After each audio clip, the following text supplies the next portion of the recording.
बिस्मिल्लाहिर्रहमानिर्रहीम अस्सलाम वालेकुम। आज हम जो ऐसे पढ़ेंगे वो है राइजिंग प्राइसेस या जिसे इन्फ्लेशन भी कहते हैं। वैसे तो इन्फ्लेशन एक इकोनॉमिक्स की टर्म है जिसमें बहुत से फैक्टर मिलकर प्राइसेस राइज करते हैं, यानी कि कीमतों को बढ़ा देते हैं और उसकी वजह से महंगाई हो जाती है।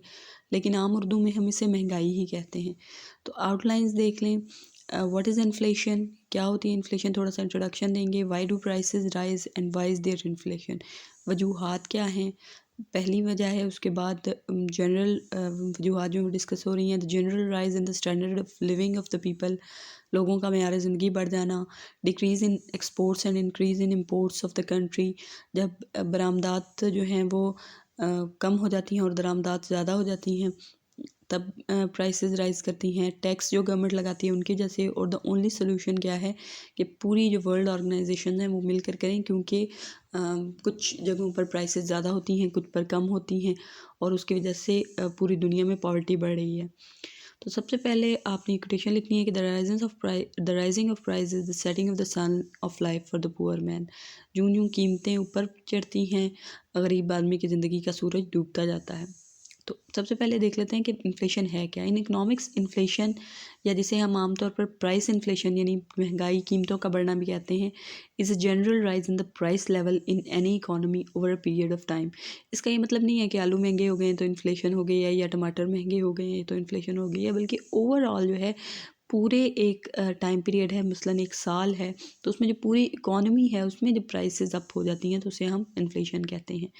When the general price level rises, each unit of currency buys fewer goods and services। जाहिर सी बात है, जब हर चीज़ महंगी हो जाएगी तो जो 100 रुपये में आप पहले सौदा लेते थे वो अब कम आएगा 100 रुपया। तो जो आपका यूनिट ऑफ करेंसी है जो कि अब 100 ही रह गया है, क्योंकि बाकी में तो कुछ ऐसा ख़ास आता नहीं है।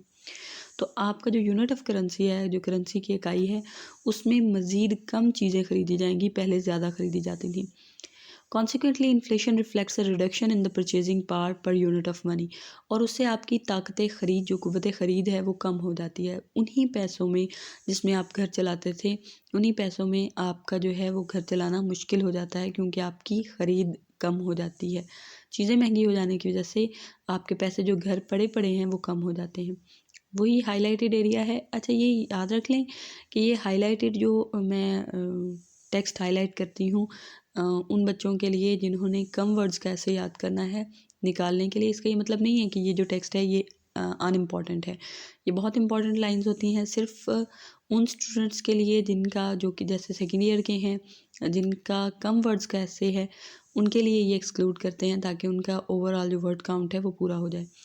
A loss of real value in the medium of exchange and unit of account within the economy। तो ये है एग्जैक्ट इन्फ्लेशन की डेफिनेशन की जो रियल वैल्यू है मीडियम ऑफ एक्सचेंज, यानी कि पैसा। मीडियम ऑफ एक्सचेंज पैसा है ना, क्योंकि पैसे से हम चीज़ खरीदते हैं और चीज़ बेचते हैं, तो उसकी रियल वैल्यू जो है वो कम हो जाती है। And unit of account with in the economy, और एक ही इकोनॉमी के अंदर आपका पैसा घर पड़े पड़े कम हो जाता है। जैसे मैं आपको मिसाल देती हूँ कि अगर गोल्ड है और वो 50,000 रुपये पे एक तोला था, जनरल प्राइस राइज हुई, गोल्ड भी बढ़ गया, गोल्ड 1 लाख पे हो गया, तो जो आपके पैसे घर पड़े हुए थे 50,000 रुपये, वो घर पड़े पड़े आधे हो गए। क्योंकि पहले अगर आप इनको बाहर ले जाती तो आप 1 तोला सोना या इसके बराबर कुछ चीज़ें खरीद सकती थी। लेकिन जब जनरल प्राइस राइज हो गया तो अब आप 50,000 लेकर बाज़ार में जाएंगी तो वो सब चीज़ें आपको आधी आधी मिलेंगी। तो इसका मतलब आपके जो पैसे थे, जो यूनिट ऑफ एक्सचेंज था, मीडियम ऑफ एक्सचेंज था, वो घर पड़े पड़े आधा रह गया, उसकी रियल वैल्यू ख़त्म हो गई है। अच्छा जी, कॉज क्या है इन्फ्लेशन के। The first cause of inflation और राइजिंग और galloping prices is the result of an increase in the supply of money. पहला जो अहम कॉज है वो ये है कि पैसा हो बहुत ज़्यादा जाता है। गैलप कहते हैं बहुत तेज़ी से भागना, बहुत ज़्यादा जो प्राइसेस राइज हैं। The money has become more than the supply of goods. चीज़ें कम होती हैं, रकम ज़्यादा होती है। हमारी कंट्री में we can see how fast our population is rising and how much more the people need in terms of food, fruit, clothes, shoes, soap and other articles of daily use। कि कैसे आबादी बढ़ रही है और लोगों को खाना, फल, कपड़े, जूते वगैरह ये चीज़ें, डेली यूज़ के आर्टिकल्स जो हैं वो बहुत ज़्यादा तादाद में चाहिए होते हैं। और farms and factories are not producing foods and goods according to the growing needs of the people. हमारे जो फार्म्स हैं, जो हमारे खेत हैं, हमारी फैक्ट्रीज़ हैं, वो खुराक और चीज़ें उस लिहाज से प्रोड्यूस नहीं कर पा रही। एज अ रिज़ल्ट होता क्या है, the price of thing like sugar in short supply shoot up. जब चीनी जैसे कम हो गई है, अब जाहिर है चीनी है, हर किसी ने खानी है और लेनी ही लेनी है, और कहीं से नहीं मिल रही, तो वही चीनी जो 80 रुपये किलो होती है उसे आपको कोई 100 रुपये भी देगा तो आप लेके, और उसकी वजह से ओवरऑल भी प्राइस अप होती जाएगी। And the government is force to print more currency notes to satisfy the people. और गवर्नमेंट जो है मजबूर हो जाती है, क्योंकि जाहिर है पैसा तो चाहिए, लोगों को चीज़ें चाहिए, उन्होंने ज़िंदगी गुजारनी है, तो गवर्नमेंट क्या है कि वो ज़्यादा पैसे छापती है। This is exactly the inflation that we are witnessing today, और यही वो इन्फ्लेशन है जो हम आजकल देख रहे हैं। दूसरी जो कॉज ऑफ इन्फ्लेशन है वो है general rise in the standards of living of the people. अच्छा, स्टैंडर्ड ऑफ लिविंग बढ़ने से बहुत ज़्यादा, आप शायद आपको ये बात अजीब लगे, लेकिन बहुत ज़्यादा इन्फ्लेशन बढ़ती है। People start living a better life with an increase in their income. जब इनकम बढ़ती है, लोग बेहतर ज़िंदगी गुजारना शुरू करते हैं। They need more clothes, shoes and other things of daily use. तो उन्हें ज़्यादा कपड़े, जूते और दूसरी चीज़ें चाहिए होती हैं। They buy more luxury goods. Luxury goods वो होती हैं जो फॉर कम्फर्ट और इन्जॉयमेंट, जो सिर्फ आराम और इन्जॉयमेंट के लिए ख़रीदी जाती हैं, जैसे कि इलेक्ट्रिक फ़ैन्स हैं, हीटर्स हैं, रेडियो हैं, टेलीविज़न सेट्स हैं और इस तरह की चीज़ें।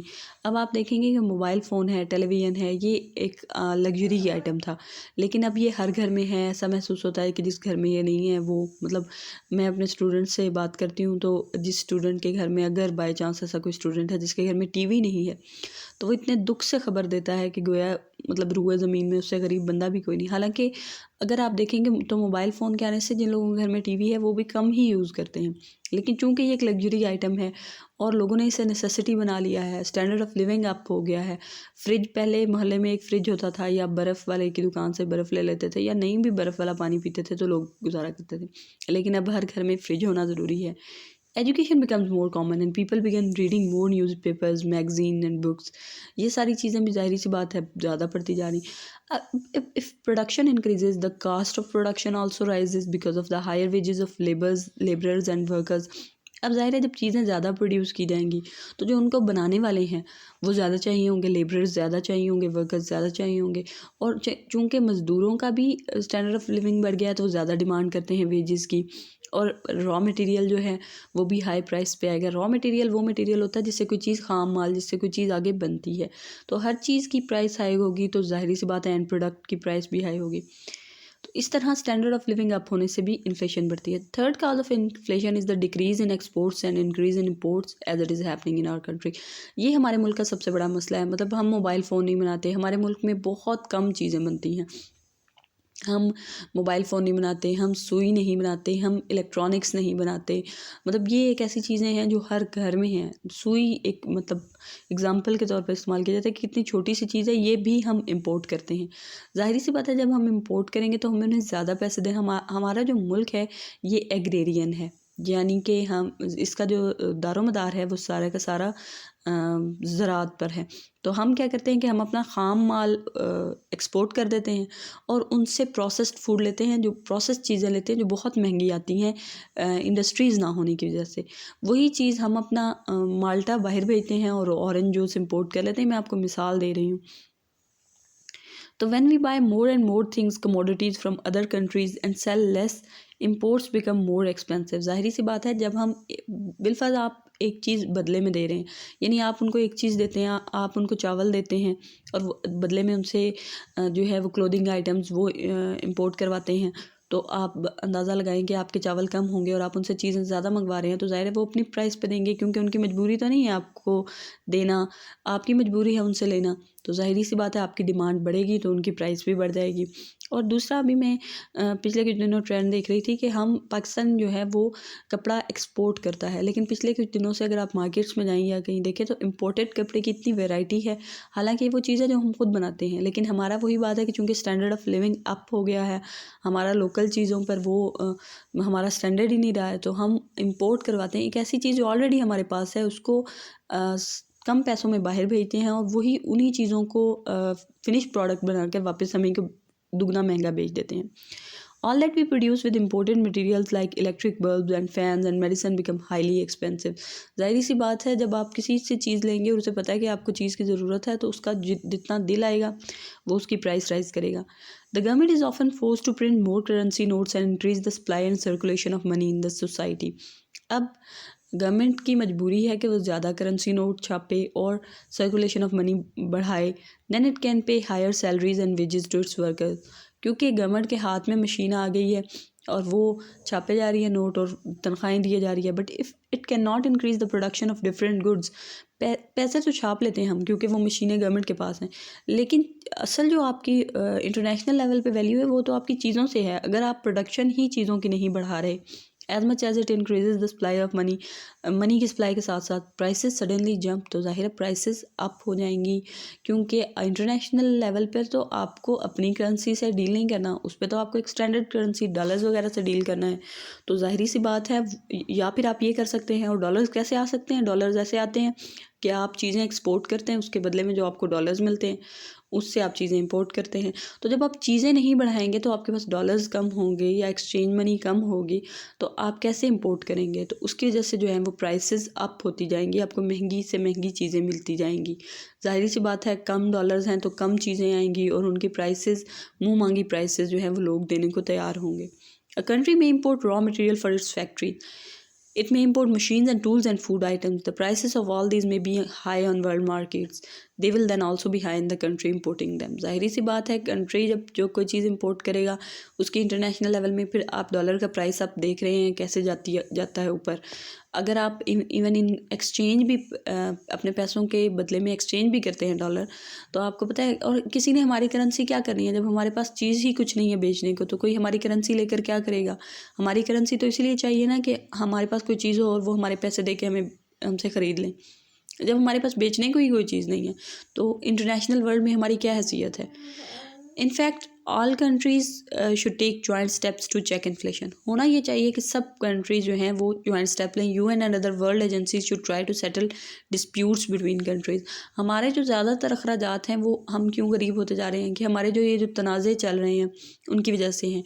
तो अगर इंटरनेशनल लेवल पे ये डिस्प्यूट सेटल हो जाएंगे, तनाज़े हल हो जाएँ, there should be an atmosphere of peace anywhere. तो हर जगह जो है वो अमन हो जाएगा. आप देखेंगे कि हम असलहा ख़रीदते हैं, हम दिफा के लिए बहुत सी चीज़ें ख़रीदते हैं और उसकी वजह जो है वो हमारा मुसलसल हालत जंग में होना है. तो अगर अमन होगा, पीस होगा, तो हम अपने इन पैसों को, इन जो मेहनत हम इन चीज़ों पे करते हैं उसको किसी प्रोडक्टिव यूज़ में ला सकते हैं. Then countries and nation will work together to increase production and keep prices at proper level. तब मिलकर प्रोडक्शन बढ़ाई जा सकती है, प्राइसेस को प्रॉपर लेवल पर रखा जा सकता है. They will stop spending their resources on preparations for war. और हम हमेशा जंग की तैयारी पर अपने रिसोर्सेज जो है वो नहीं लगाएंगे. The rise in world population should also be checked. जो सबसे अहम बात है आबादी का बढ़ना, उसको भी चेक करना चाहिए, उस पर भी कंट्रोल होना चाहिए. It is difficult to raise the production of different things as fast as the population is increasing. क्योंकि प्रोडक्शन को जितनी तेज़ी से आबादी बढ़ी है उतनी तेज़ी से प्रोडक्शन को बढ़ाना तक बहुत मुश्किल है. It is necessary to study all the causes of inflation, then these causes should be removed और एलिमिनेटेड. अगर हम कॉजेज़ तक पहुंच जाएंगे, रूट कॉजेज़ क्या है प्राइसेस बढ़ने की, तभी हम इन जो कॉजेज़ हैं उनको रिमूव कर सकते हैं.